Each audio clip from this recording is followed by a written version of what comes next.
माननीय उपसभापति महोदय, मैं सबसे पहले एकलव्य मॉडल स्कूल पे आता हूं। एकलव्य मॉडल स्कूल, एकलव्य बोलते ही अंगूठा ध्यान में आता है कि द्रोणाचार्य ने अंगूठा मांग लिया था। सर, अब के जो द्रोणाचार्य है ना, वो हाथ ही काट लेते हैं, मस्तिष्क को हाईजैक कर लेते हैं। अगर मैं तो कहूंगा कि अगर इस नाम पर दोबारा विचार हो तो कुछ और सोचा जाए, क्योंकि एकलव्य मॉडल स्कूल के माध्यम से हमने बिना व्यवस्था के, बिना गुणवत्ता के यह तय कर लिया है कि आज के एकलव्य को कम से कम वो दूर से देख करके तीर धनुष चलाना सीख गया था। आज के एकलव्य को आप ऐसी परिस्थिति में पहुंचा रहे हैं जहां बाजार में खड़ा होकर के उसके लेबर को, उसकी एक्सपर्टीज को, उसके स्किल का खरीदार कोई नहीं होगा। सर, तो हमारी कर्तव्य की तीसरी हो गई, बजटरी एलोकेशन हो गया। और मैं तो कहूं माननीय मिनिस्टर साहब, बिहार में 0 है, बिहार में सैंक्शन 1 0। मैं अलग अलग राज्यों का आपको आंकड़ा अगर दूं, जम्मू कश्मीर 6 सैंक्शन 0 ऑपरेशनल। इस तरह से कई राज्य हैं। मैं सिर्फ आपत्ति दर्ज इसलिए कर रहा हूं, जो मैंने कहा, अगर आप हायर एजुकेशन में, मैं खुद एक विश्वविद्यालय से आता हूं सर, कितना मुश्किल होता है वंचित और बहुजन समाज के लोगों को ऊपर तक पहुंचना। हर मोड़ पे सर अवरोधक लगे हुए हैं और वो अवरोधक दिखते नहीं है सर। सड़क पे तो दिखता है ना कि आपने वो ब्रेकर लगा दिया, speed breaker. Similarly there are breakers everywhere and those breakers have ensured that the representation is either 0 or very paltry. ये मैं अपने अनुभव से कहता हूं sir. Suitable, not found suitable, अभी हाल में हमने इस पर चर्चा किया NFS। उसके अलावा अच्छा खैर चलिए सर, बिंदुवार कुछ बातें करते हैं। कल नॉर्थ ईस्ट रीजन की बात हो रही थी, तो मैंने जिक्र किया था जवाहरलाल नेहरू जी का जो पंचशील था, पंचशील का सिद्धांत ट्राइबल के, उसमें एक डिफरेंस उन्होंने बार बार की। तो बड़ी लंबी डिबेट है उनकी और संभवतः एक एंथ्रोपोलॉजिस्ट साहब की डिबेट थी। उन्होंने कहा इंक्लूजन के लिए जाओ, इंट्रूजन के लिए ना जाओ। हमने अधिकांश आदिवासी इलाकों में, चाहे इनकी सरकार रही हो, आपकी सरकार रहे, आपने इंट्रूजन को इंक्लूजन का रूप देने की कोशिश की है। और मैं बार बार कहूंगा अभी भी कि जब आप इन कुछ इलाकों में नक्सलवाद की समस्या देखते हैं, वो लॉ एंड ऑर्डर प्रॉब्लम नहीं है, that's also a problem of our social order.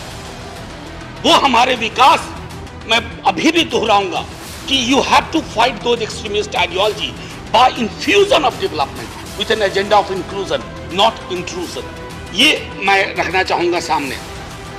Sir, displacement को लेकर के भी अक्सर हम रटी रटाई बातों में जाते हैं, और खास करके जो वल्नरेबल ट्राइबल ग्रुप्स हैं उसकी ओर तो बिल्कुल नहीं जाता है।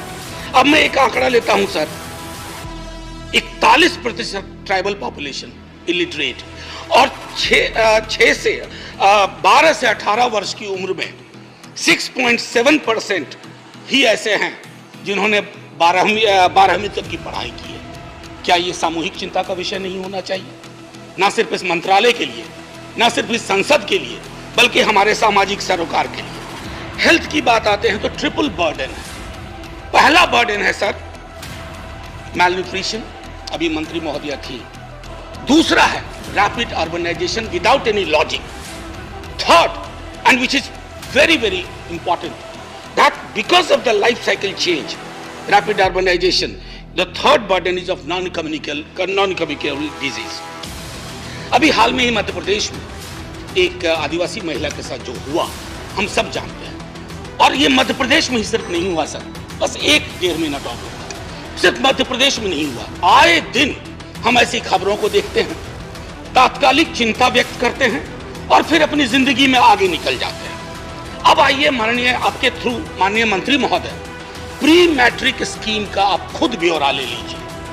आपको चिंता होगी, इतनी चिंता होगी कि आप सोचेंगे कि फिर से झारखंड की राजनीति में सक्रिय हुआ जाए।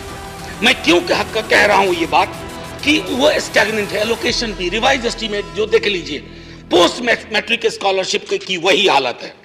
सर, एक चीज जो मैंने अभी हाल में शिक्षा मंत्री जी को भी लिखा और माननीय प्रधानमंत्री जी को भी लिखा, एक स्कॉलरशिप है सर, नेशनल ओवरसीज स्कॉलरशिप।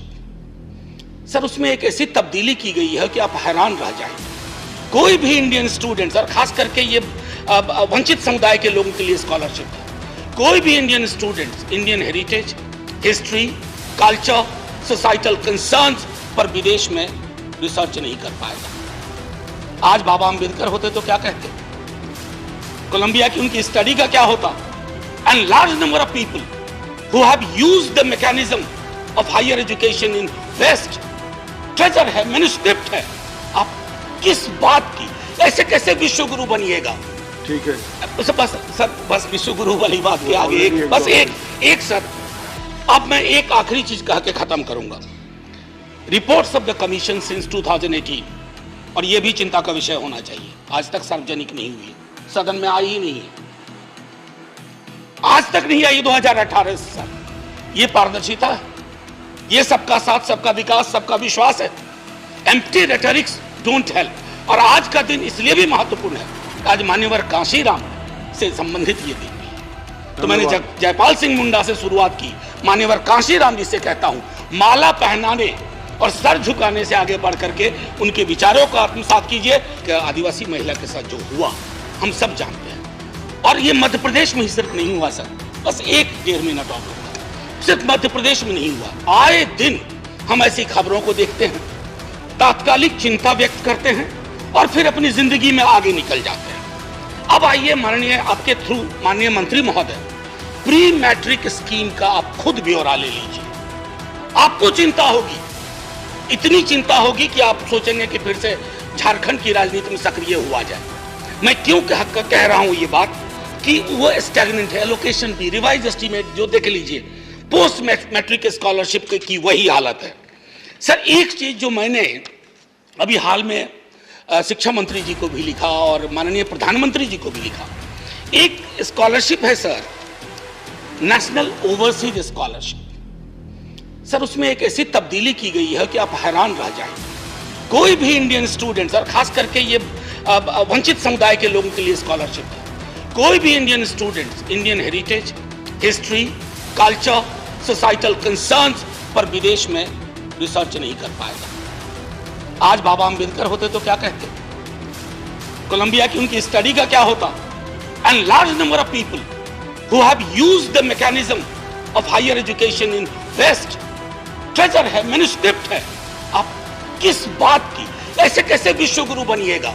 ठीक है बस विश्व गुरु वाली बात के आगे एक सर, अब मैं एक आखिरी चीज कह के खत्म करूंगा। Reports of the commission since 2018, और यह भी चिंता का विषय होना चाहिए, आज तक सार्वजनिक नहीं हुई, सदन में आई ही नहीं है, आज तक नहीं आई 2018 से सर। ये पारदर्शिता है, ये सबका साथ, सबका विकास, सबका विश्वास है।